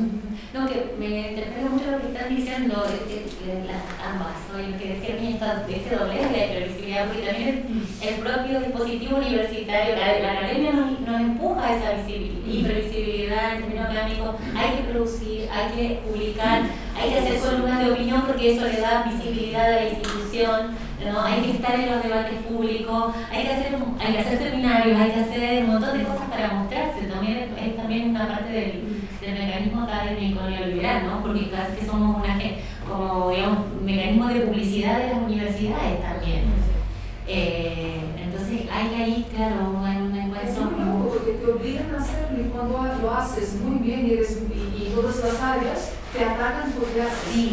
Y por ejemplo, he tenido comentarios horribles, pero horribles en la institución, es decir, que yo tengo afán de protagonismo, que quiero que soy narcisista. Sí, yo he escuchado y ahora que lo pienso, que ahora te cuento, solo lo he escuchado de mujeres, ¿no? No digo sobre mujeres, pero de mujeres y hombres, ¿no? Como poner en duda cuando empiezan a aumentar la productividad de la persona, la calidad, como que copy-paste o como y de hecho cuando empecé a aplicar esa política de invisibilidad, una importante jefe de área me felicitó por mi bajo perfil, una antropóloga que trabaja género. Es como tremendo, es decir, que me felicitó, ay, qué genia eres, porque eres súper bajo perfil, ¿verdad? Entonces yo por mis adentros así sentía que me fracturaba entera, ¿viste? Gracias. ¿Cómo le explico? ¿No? ¿Cómo empiezo a explicar todo lo que está mal en este comentario? Entonces una me explico, no, gracias. Dejémoslo así.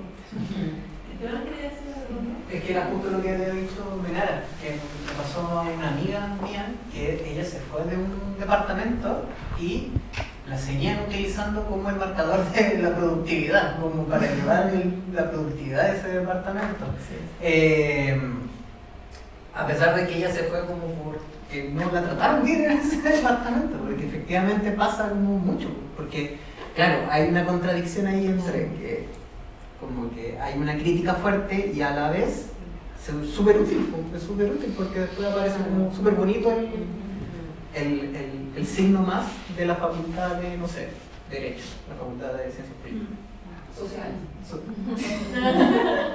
No voy a decir. Sé que sabemos quién es el caso. Sí. Estamos, sí. Pero no puedo decir nombres. Perdón porque la persona es parte de la muerte del proyecto. Sí. Y quiero trabajar.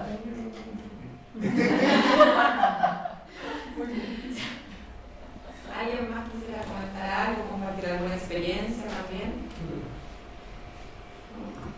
Bueno, queríamos darles las gracias a las invitadas, a Carolina, les tenemos un regalito también para agradecer la presencia, sus comentarios. Así que muchas gracias a la Carolina, que tiene un poema, claro. A ver, dice, igual que Menara, me estoy un poquito piquillas. Totalmente. Creadores de Sol, en el que las mujeres podamos vestirnos de sonrisas. Gisela López Cañas. Muchas gracias.